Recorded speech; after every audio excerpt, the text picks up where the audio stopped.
Welcome back to another episode of Law Supplies Last, the marketing podcast where we explore all things business and marketing. I'm Matt Nelson, owner and founder of Peachtree Rose Marketing, where we use modern marketing tactics like search engine optimization, social media, and video podcasting to help small to mid-sized businesses scale. Last week, we explored the depths of crisis management and public relations marketing. If you missed it, tune in after this episode to catch more. This week, I got to interview Mr. Jorge Mata, a local San Antonio content creator who's best known for his short-form, in-person video content on platforms like Instagram and TikTok.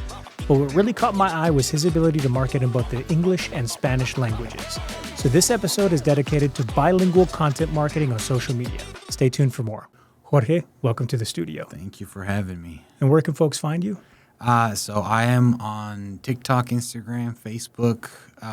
The general brand name is Viva Texas. On Instagram, it's Viva Texas Official. Pretty easy to find because usually you'll see me wearing a charro suit. So, yeah, looking for the guy with a big sombrero.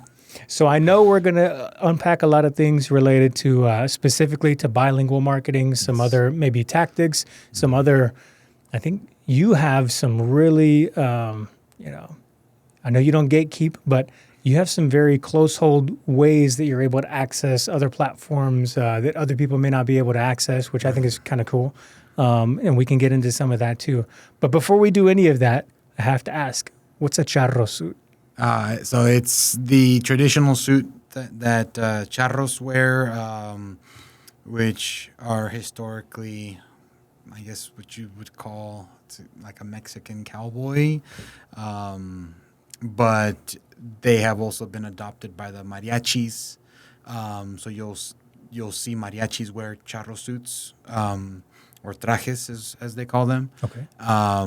But typically, the mariachi trajes are a lot more elegant and a lot more for performance and for showmanship versus a charro's traje that is used for actual work and labor. Okay. Would this be like the equivalent of like I guess in San Antonio, the rodeo kind of thing, but like more Mexican version or? Yeah, so I guess the way you can think about it is think of like the cowboy hat you would wear when you are working on the ranch versus the nice Stetson you would wear at a dinner kind of thing. I don't even have a cowboy hat, but don't judge me, Texas. I'm from Atlanta. I'm working on it.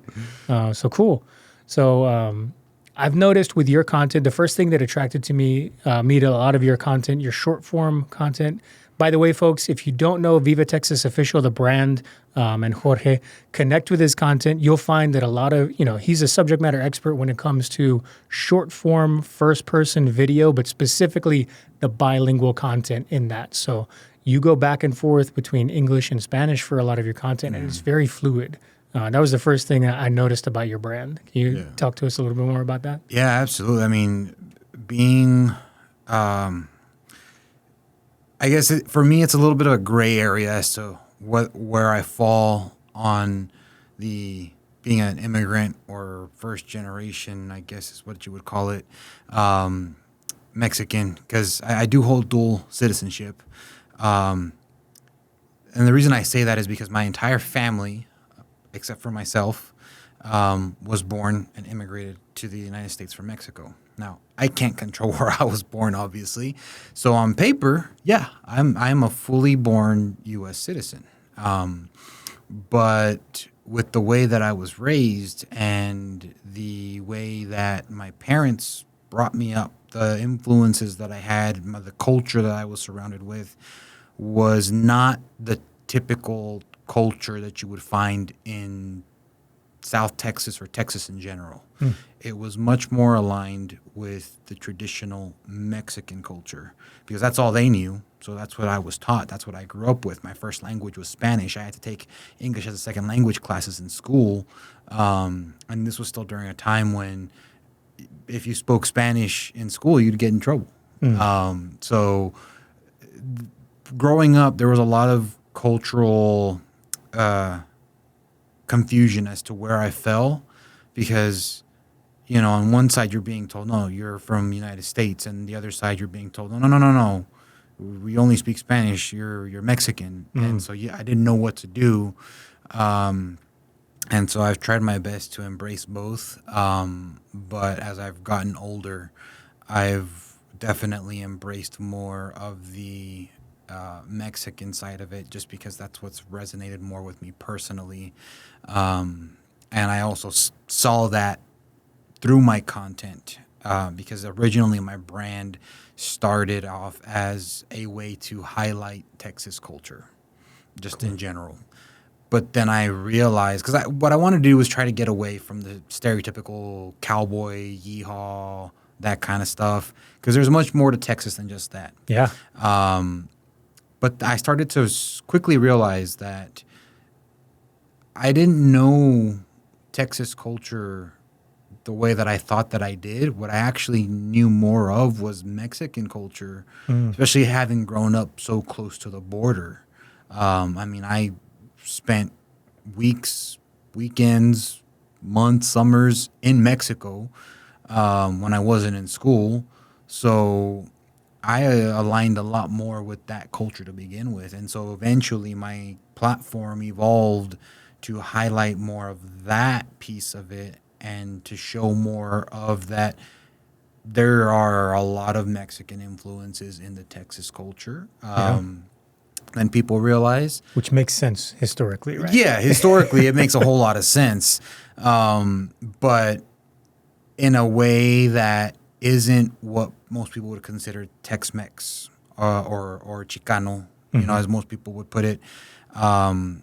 Because you look at the Chicano culture versus the traditional Mexican culture, and although they're very closely related, it's just like Tex-Mex food and Mexican food, closely related, but two very different things. And that's something that I wanted to really I'm trying to highlight, is that more of that Mexican piece of it that is present in the United States, especially in Texas, South Texas, and one that I live every day, and I'm now trying to pass on to my children or my son. Yeah, absolutely.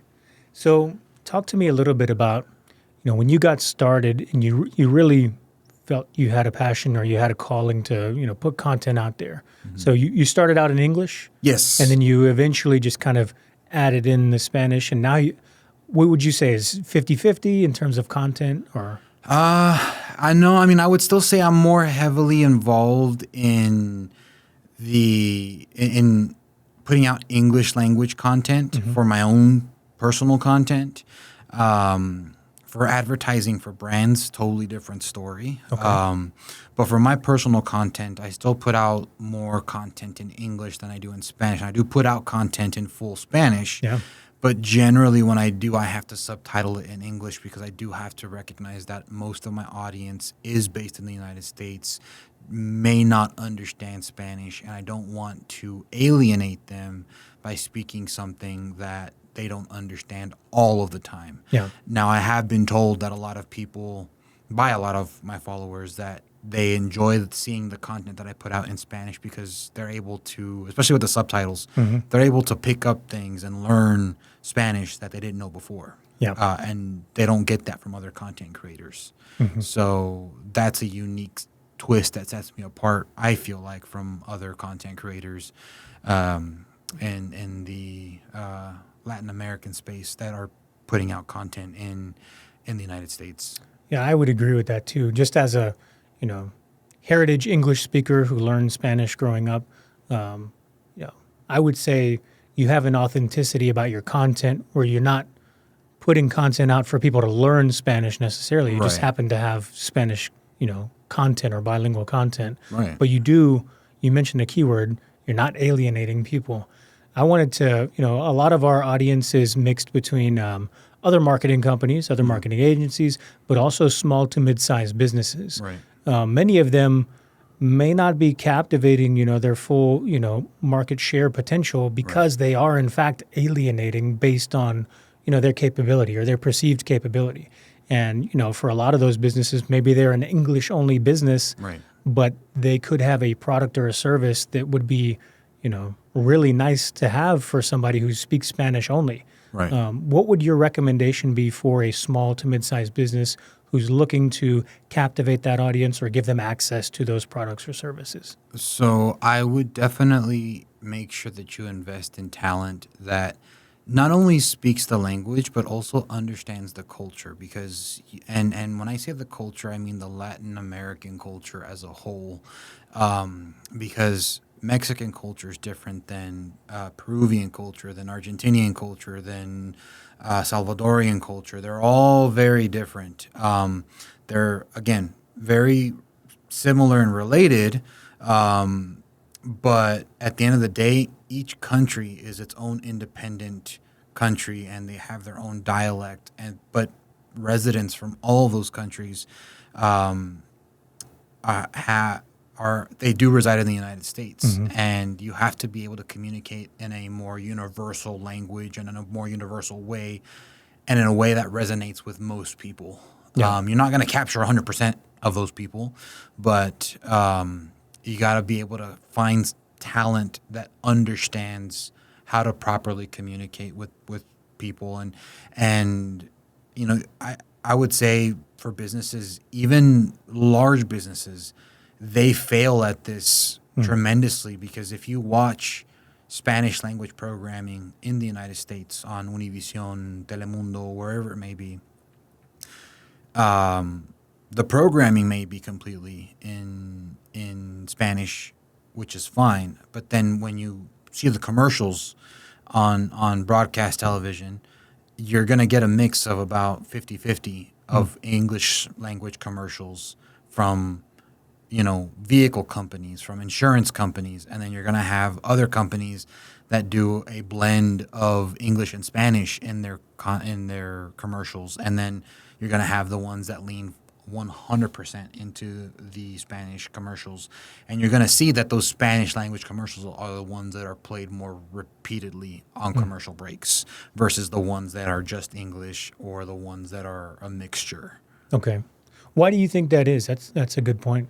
Yeah, well, the thing is that they're communicating. I mean, people who watch those language or those broadcast channels are primarily Spanish speakers, and so they are communicating directly with the audience in the language that they are most comfortable with, and they're meeting the audience where they're at, as opposed to forcing the audience to come meet the company where they're at.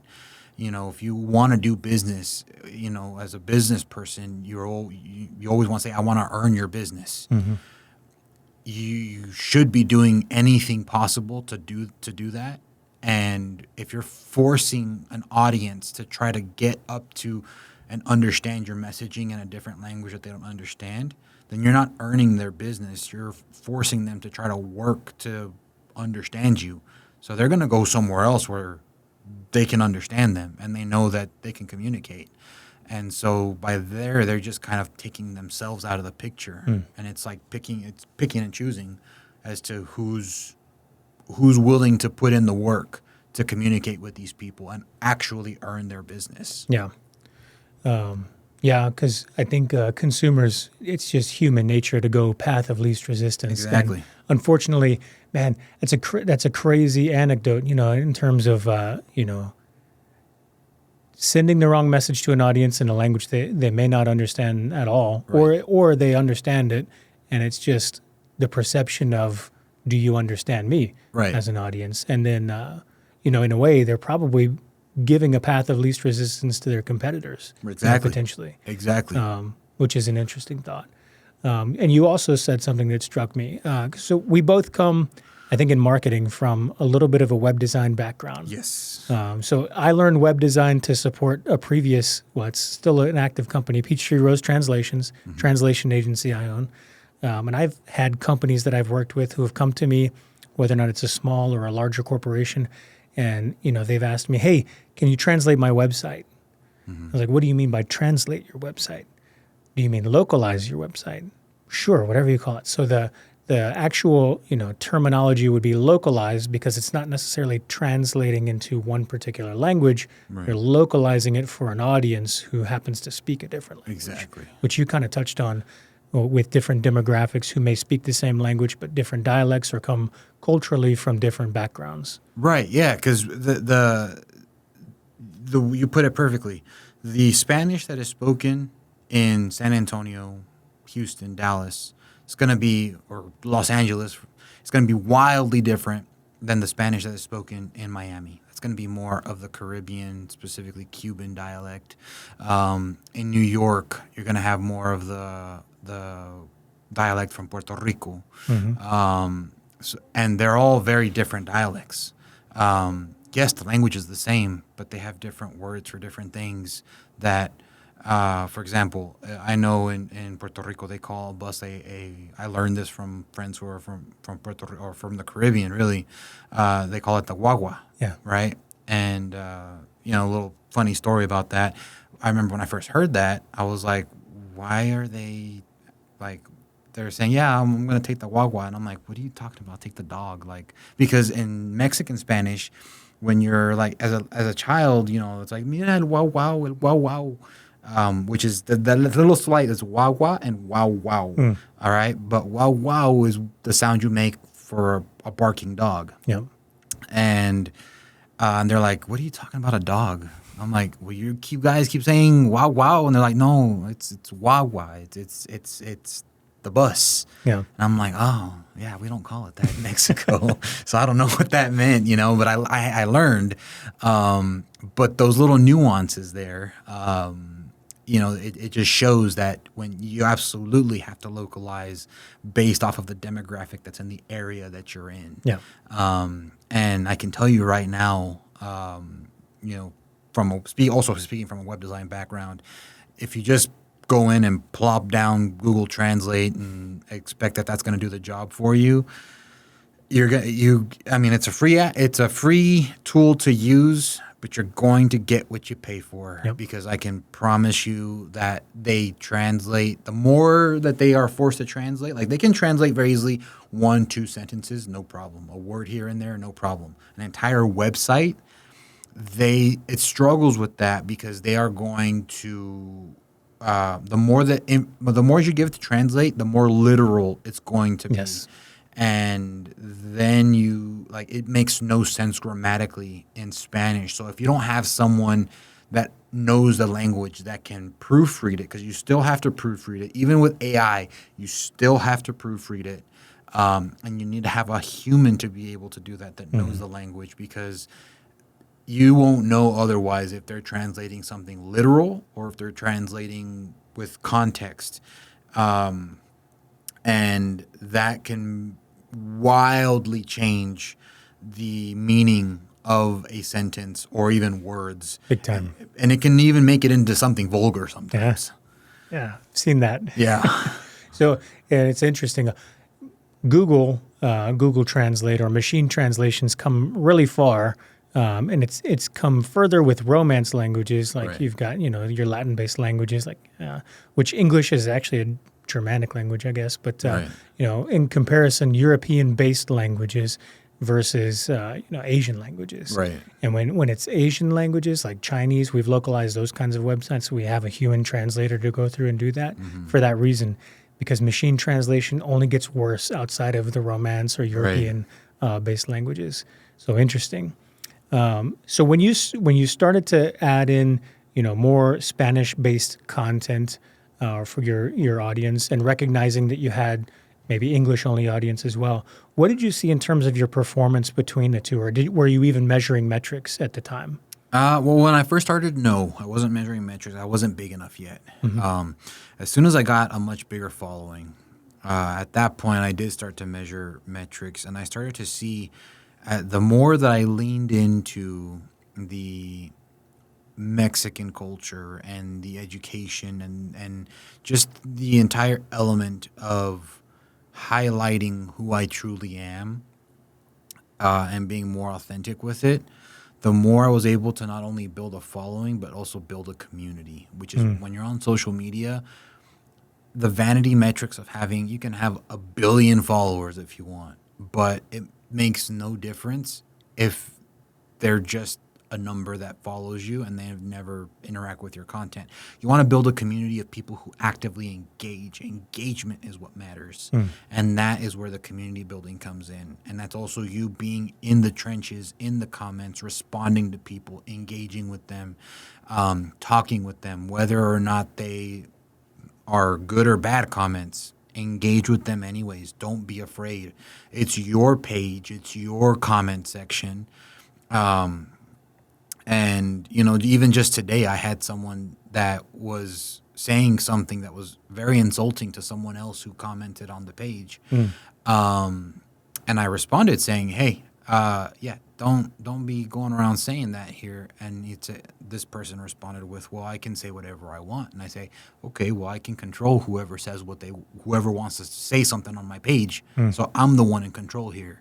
And I think a lot of companies are afraid of alienating or afraid of the comment section of that. But when you look at it, I mean, you look at companies like, there's one that's absolutely crushing it, Duolingo. They don't care at all. They don't even talk about their product half the time. Yeah. But they are engaging and building a community on social media, and they're notorious for how they respond. You've seen the Wendy's tweets where they will just roast people and they don't care. And they have this cult-like following on social media.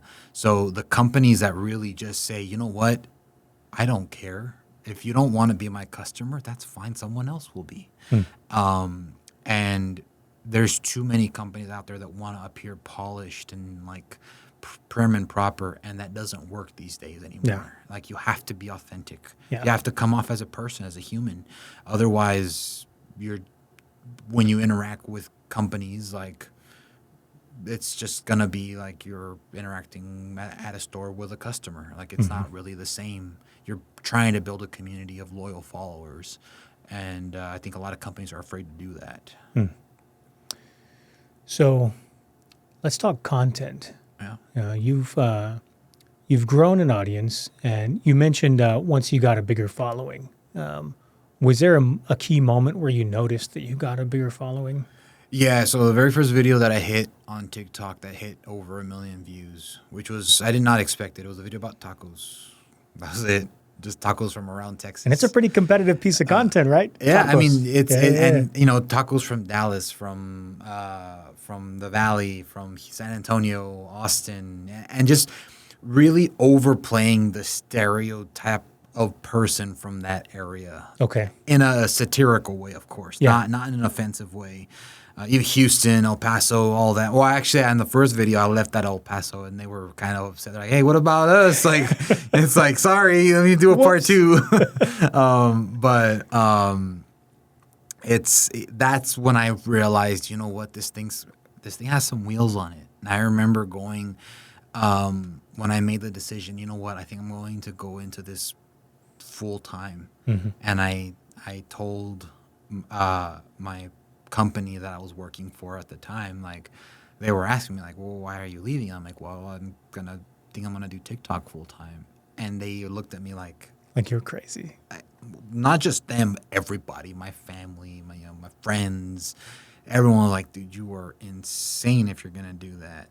And I'm like, no, there's wheels. Like, they didn't see what I saw, and they didn't see the bigger vision. And I mean, when you really lean into content and you make a point to put out content consistently, you are able to build an audience and a community that eventually other companies that were not able to do the same want to tap into. So you now have an asset that you are able to leverage, and that's where brand deals come in and things like that, because you are able to communicate with people in a way that these companies are not able to, which goes back to what my original point of, if companies really want to do this, they need to invest in talent that knows how to communicate with those communities that they're trying to outreach to.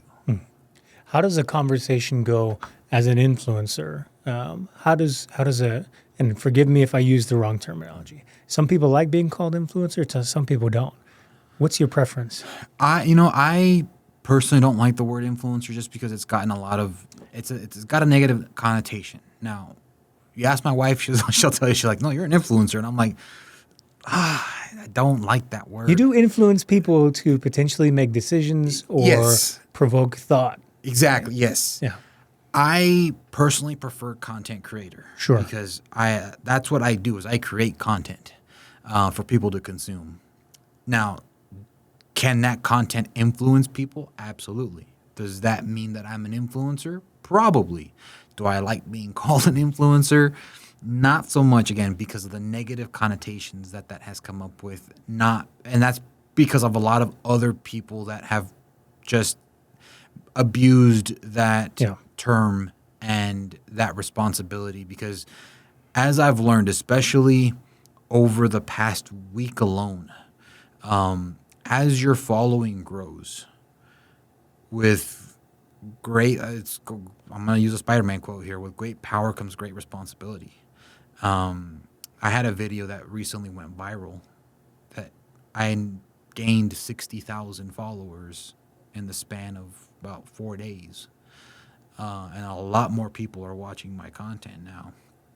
And over the past, in 2024, I started the year on Instagram with about 3,800 followers. Right now, I'm currently, I think, at like 93,000 followers. And that was all done in 2024. So a lot more eyeballs are on me. A lot more people are paying attention to what I have to say. And when things need to be said, a lot of people are looking for those same influencers, content creators that have built a following with these people to speak out on things, even if it's uncomfortable.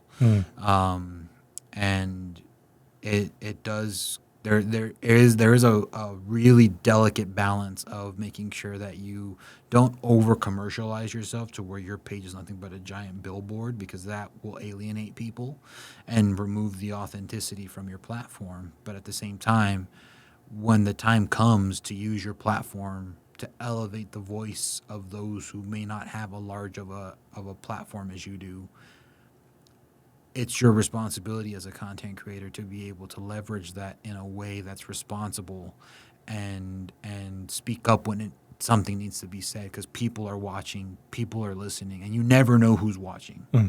For example, I have had multiple celebrities, I'm talking about big time celebrities, that have engaged with my content, that I have been told, oh yeah, no, they saw this content and they really enjoyed it. And I'm just like, what? Like, for real?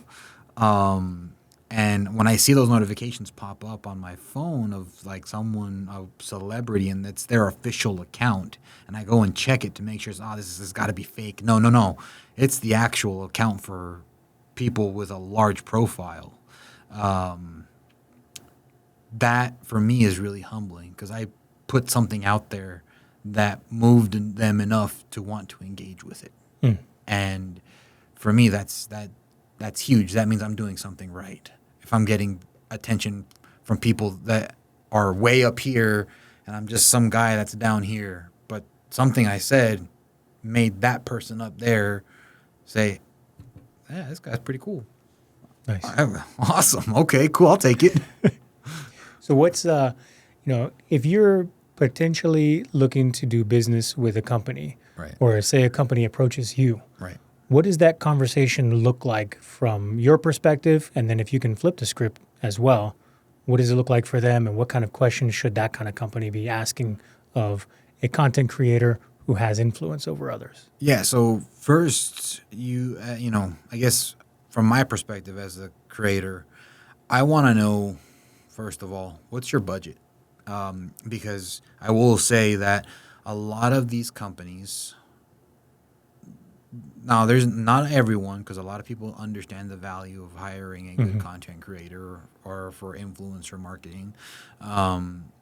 They will pay accordingly.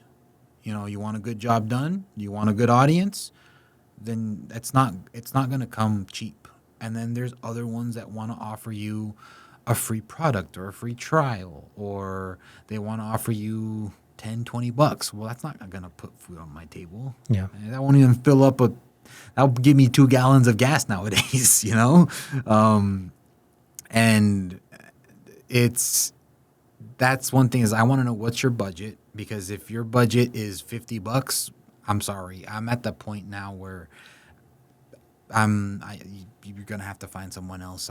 That's not gonna work for It's an me. opportunity cost for your time Right. where you could be spending it. Yeah. Exactly. I can be doing something else that will be making me more, and in growing my business that way. Now, and so there's a lot of underpay that they try to do, knowing that it's like, oh, well, this person wants a brand deal. I don't always want a brand deal. I don't, they don't know that the bigger the platform that you have, you don't always need to have a brand deal. There's other ways to be able to monetize. So I want to know what the budget's like. Who are they going after? What's the product or service that they're offering? Because I need to make sure that what they're looking for aligns with my audience, that it aligns, that I don't want to waste their time if they're going to pitch something that, or a product that it's not something that aligns with my audience, that I know my audience will not receive well, because it just doesn't work. And I know that because I know my audience. So those are a couple of things that I want to know. Now, from a company's perspective, before they even reach out, they should be doing their homework on the creator themselves. They should be looking at what content are they posting. Are they using a lot of vulgar language? Are they okay with that if they do? Because some creators, they get popular, but they're also very vulgar. Are you okay with putting that out there? Are you okay? Like, do they have any controversies in the past? Do you know are they political? A lot of companies that want to get involved with politics, understandably so. And do your homework. Are they also the big one for companies? Is this creator engaging with the audience? Because it's one thing to just post a video and then leave to another app or do something else. It's another thing to actually be like I said, in the trenches and actively engaging and responding to comments and things like that, because those are the creators that you want as a company, the ones that will actively go in and talk with their audience in the comment section. That's where communities are built. That's how connections are made. That's where the influence is made, is when you actually communicate and be honest with people in the comment section. So you really want to scope out their profile first, or profiles, and make sure that these people are going above and beyond for their audience and not just posting and leaving. Because simply posting a video and then not doing anything with it or with the audience, that's not going to do your company any good. I mean, yeah, it might get your product or service out in front of, faces, but if people have questions, which they always do, then they won't, you won't get as much benefit out of it. So companies really have to do their homework on content creators that they want to work with before they reach out. And like I said, make sure that you have a budget for them, because content creators are the good ones, and the big ones are quick to be able to say, no, your budget's way too low.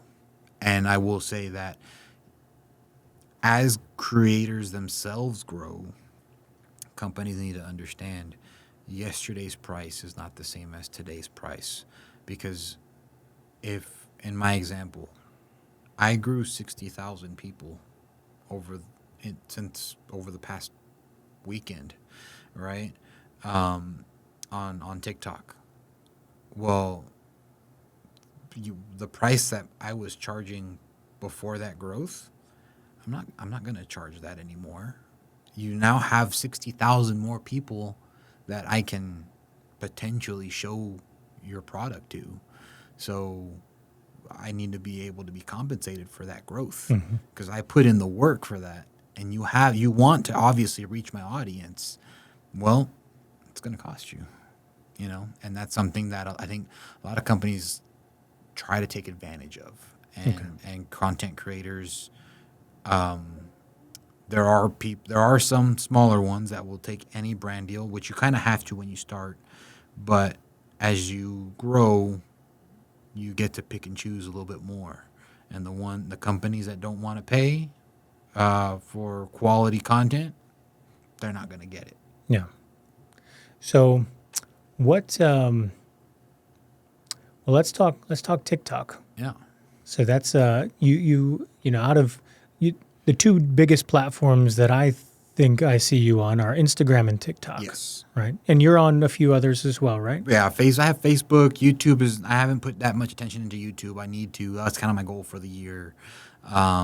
But yes, Instagram and TikTok are by far my largest. Conversely, we are big in YouTube. We love the YouTube universe as a search engine and everything else, long form content especially. Yeah. But looking at TikTok, you know, you shared some interesting insights with me after the recent, I don't know if it was a 12-hour span or however long it was, the actual ban that went through, something like that, yeah. right? And some people think, you know, that's over. It's not necessarily over. But you had some interesting insights and some tactics that you shared with me that I thought was really, I don't know, really advanced. But it was a way to, you know, capture the capability to be able to use the platform. Right. But also it shared something that was a little unique as well in terms of what's on the other side. Right. Can you share a little bit about that? Absolutely, yeah. I'm actually going to put out a video on that today. Oh, okay. Yeah, Well, you're going to beat us to it. It'll take us a minute to post as far this. as how to access it. So what I did is I opened up a Mexican TikTok account that is 100% tied to Mexico. And by what I mean by that is that I used a Mexican device that has a Mexican IP address while in Mexico on a Mexican internet service provider that I also opened up an email address on that same device with the same process and registered that TikTok account to that Mexican email address. So should I ever be in Mexico and I need to access TikTok or even with a VPN or something like that, if I'm in Mexico, I'm not subjected to the laws of the United States on that account. Now, my U.S.-based account that I created with my U.S. email address, my U.S. device that has its U.S. IP address, that might get shut down. But if they shut down my Mexican TikTok account, well, now that's government overreach because now they're violating my rights as a Mexican citizen. So I now have something to go to the Mexican government and say, hey, this law over there, why is it impacting me here? Like, I don't understand. Everything was done here.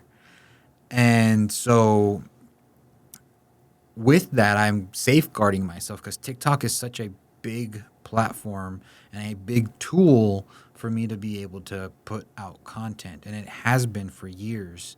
And it's honestly where people say, oh, you can just switch to other platforms and this, and that. Well, I mean, just to throw numbers out there, for example, on TikTok alone this month, just TikTok, the month's not even over. I've already broken $10,000 on TikTok. If I compare it to Facebook or any meta platform, I didn't even break $100 with the same content on those platforms, which goes to show you the stark difference as to why people have really gravitated towards TikTok, because the monetization opportunities there to be able to make a living, and that's life-changing money. I mean, not even when I worked on Wall Street did I make that kind of money. And I make that money working from home on my own hours while still being able to be a father and be there for my son whenever he needs me and do things on my terms. And I needed to safeguard myself should this ban go into effect. Okay, well, I'm just going to go to Mexico and keep working over there. Now, they have different monetization over there, but that still doesn't mean that I can't continue to access the platform and keep growing, especially while I still have access to both right now. And the thing is that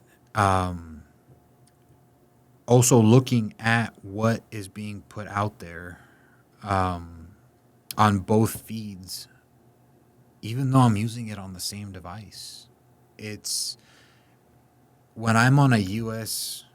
server, U.S. internet service provider, versus when I'm on my Mexican TikTok account using a Mexican server via VPN, the content that I am served is wildly different. I get to see more. I get kind of like an outsider's view of the United States, whereas in the United States, I cannot really see much of what is outside of the United States. It seems like since the ban, things have kind of been locked in, and people are being censored a little bit more, in my opinion, just based off of what I've been able to analyze off of my experience with two different countries' accounts. And that has been the biggest difference for me, is being able to see that and point out the differences to people. And that's also waking up a lot of people to like, hey, why can you see that and we can't? Now, with that being said, unfortunately, like this, I'm at the point now where I need help with growing my business, doing more brand outreach. Right now, I'm a one-man show. I do my own accounting. I do my own content creation, script writing, idea creation, video editing. I do it all by myself. But I don't have the capacity to also do business development. And that's where I needed help more than anything.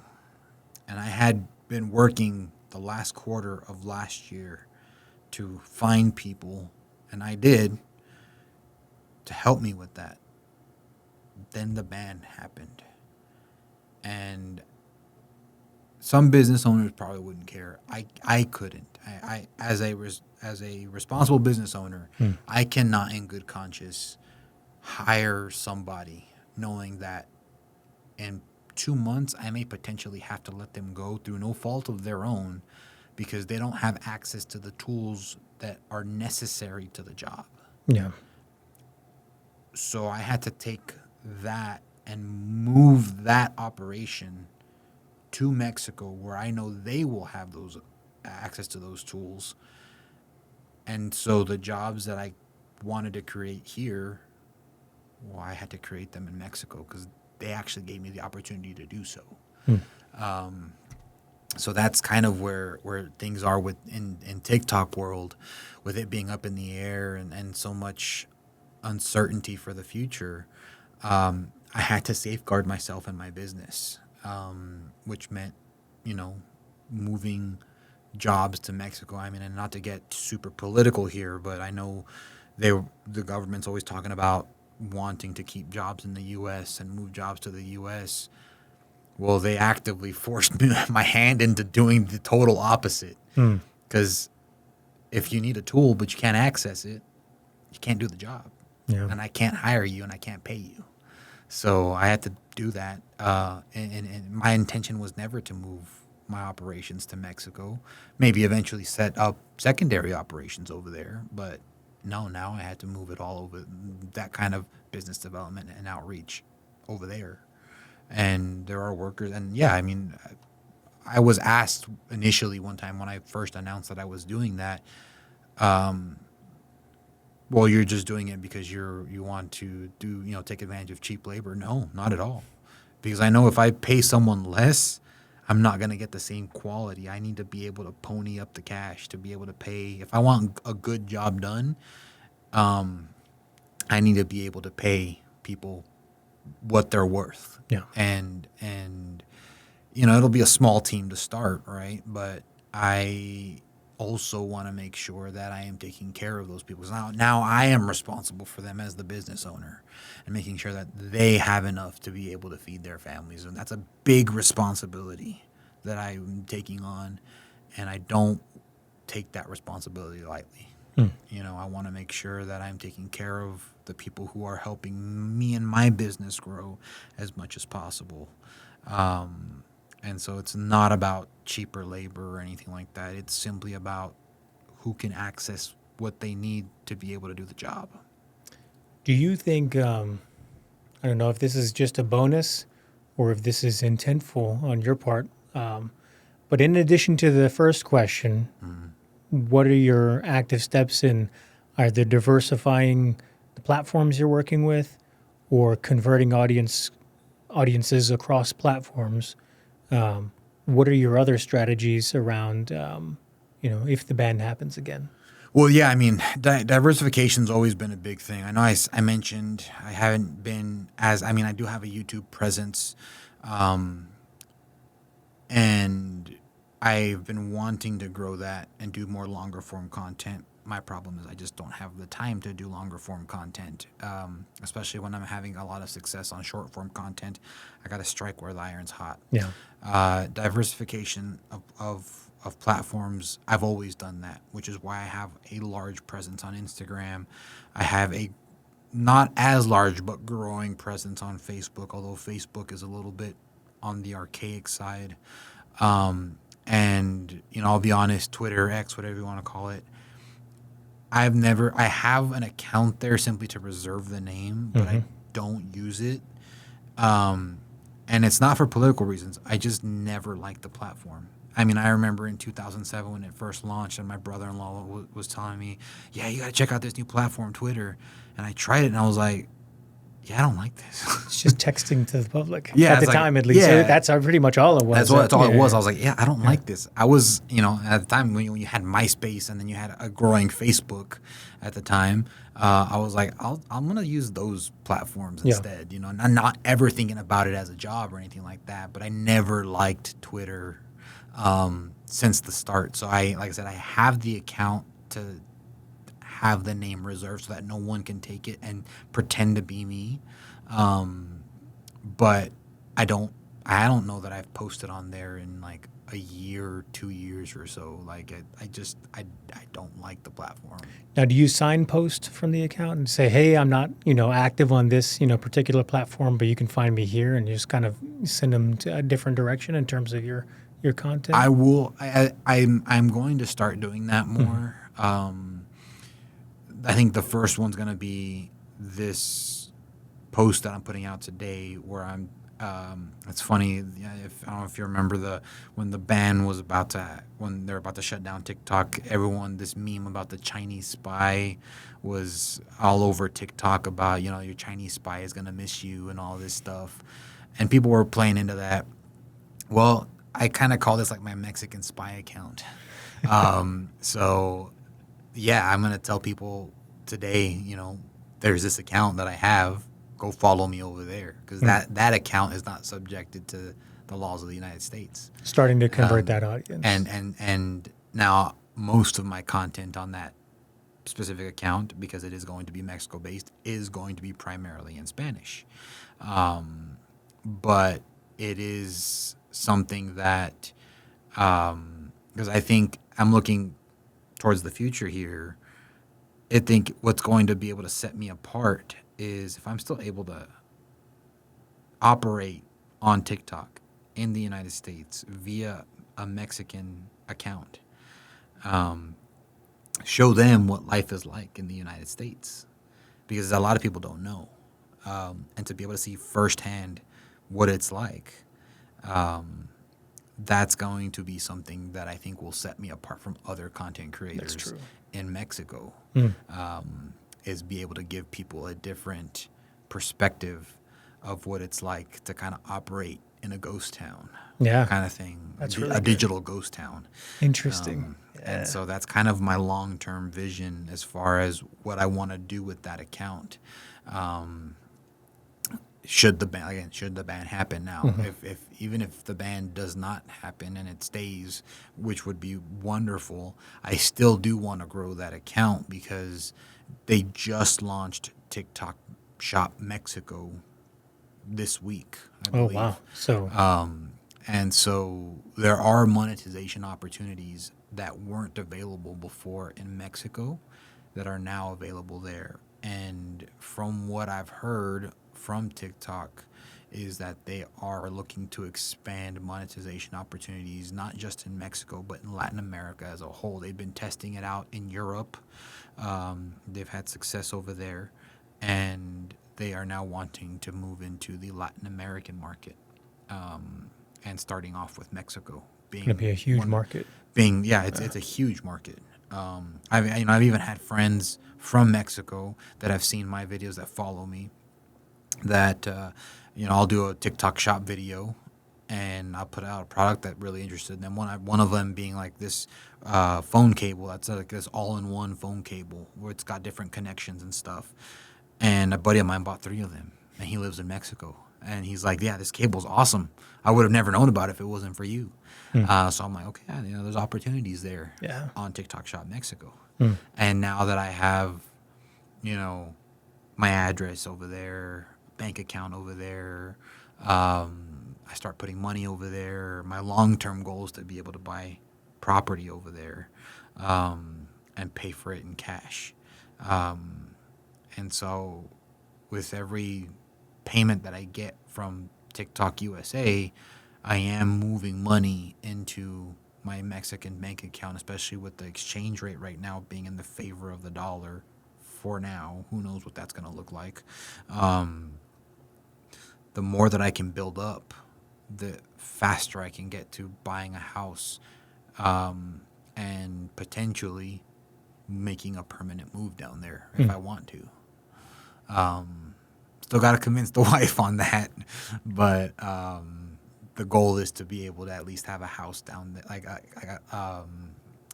a beach house down there, more I should say, because houses down there, I have. That's how I was able to open up my bank. You need an address down there to open a bank account. But I want to be able to have a dream house down there, and also be able to show my son the culture that I grew up with, that he's also a part of. Because him being adopted, I tell him every day, I said, "Son, I don't care what anyone says. I don't care what your background is. You're my son. You're Mexican.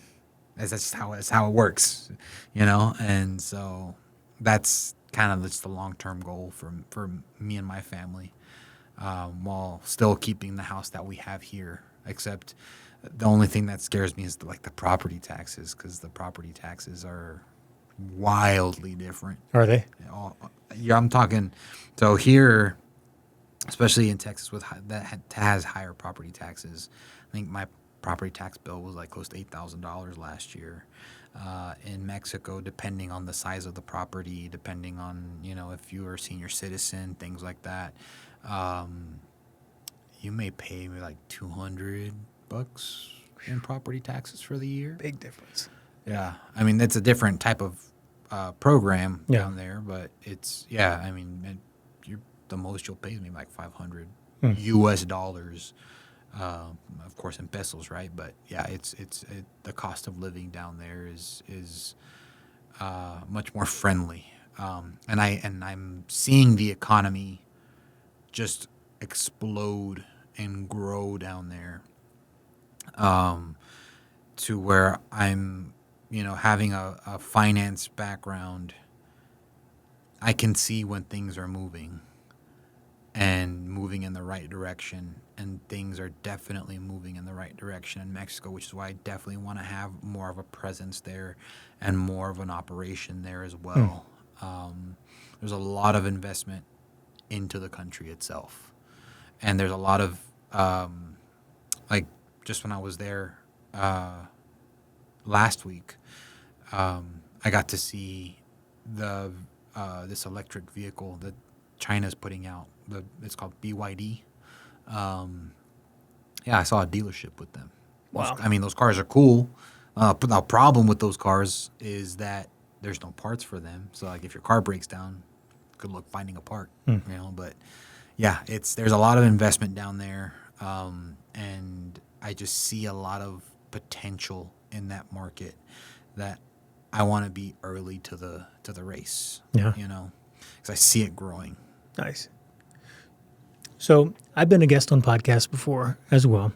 And I've thought to myself, at the end of a podcast, man, I wish they would have asked this one question. Like I could have totally exploded on that. Like I could have given them so much value. Yeah. So I'd like to flip that because you're really good at perspective change, right? Yeah. And when you're talking about target audience. And I'd like to ask you, if you were me, what's the one question that you would ask you? Well, first I would ask, are you marketing your services in Spanish? Mm. And if the answer is no, I would ask why. Because I truly want to know why companies are shying away from that. Is it because they don't know the language? Is it because they don't know how? Are they afraid to? Why are you not doing that? And not giving your business the most opportunity to succeed by tapping into a much wider audience, casting a wider net. So it's kind of like a two-part question that I would ask. So if you were asking Jorge a question, knowing inside all of the knowledge that you have, Okay. what would the question be to yourself? To myself,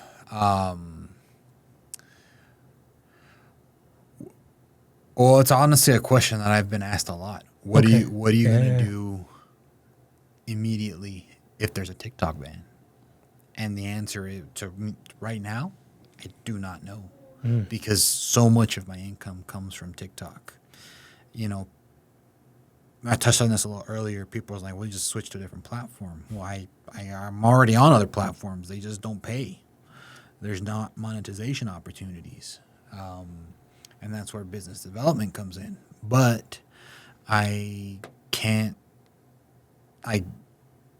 any business owner knows, you can't just go from having 0 clients one day to having 10 paying clients the next day. It's gonna take time. So, it's something that I'm constantly trying to think about and prepare for, as far as what am I going to do to replace the income that I'll lose, and make sure that I'm weathering the storm and making sure that the storm passes as quickly as possible so I can just continue to keep going. Part of that was moving my operations to Mexico. But even then, I have to vet people. I have to interview people. I have to speak with people. I have to build up things. And that doesn't happen overnight. Yeah. And so that's the thing, is that, I've been at this for many, many years to get to the point where I'm at right now.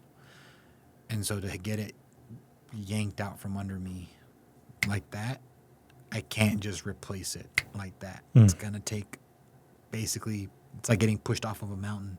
You're going to have to climb right back up. That might mean taking a part-time job and kind of humbling myself, which I'm not afraid to do. I used to work at H-E-B. I'm not afraid to do any job. I'll take any job that will pay, as long as I can provide for my family. But I know that in the long run, and then I've also told other employers this, my ultimate goal is to be able to be self-employed. I've finally reached that goal now through no fault of my own. I may lose that opportunity, but it doesn't mean I can't get it back. Yeah. You already know the path up the mountain. So, right. Yeah. So I just got to go climb right back up that mountain. Hopefully I can do it faster this time. But, yeah. But what am I going to do day one? I don't really know, We'll to see. be honest. We'll see. Yeah. You never know. But, Right. as we close out, any final thoughts for the audience? Well, I would just want to definitely just emphasize more on, if you're not advertising in Spanish or reaching to a bilingual audience, I will tell you, you are missing out on a golden egg right now of an opportunity, because that is an untapped market that is wildly underserved, and there's not enough people that are doing that. And if you can be a pioneer in advertising to those companies, or to those clients, prospective clients, and do it right, then you will reap so many more benefits by being able to cast out that wider net and reach people in a language, and again, earning their business.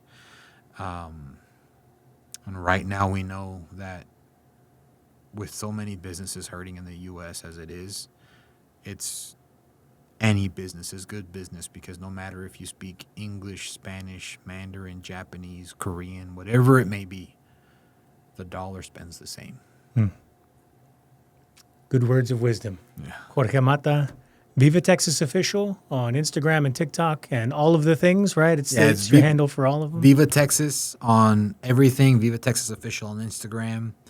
But yeah, just look for me there, and you'll see my face on almost all of my content. So you'll see. Just look for the beard or the charros, the sombrero. Right on. Thanks so much, brother. And we'll catch you next time on While Supplies Last, the marketing podcast. Thanks for having me. All right, man. What'd you think? I think that was good.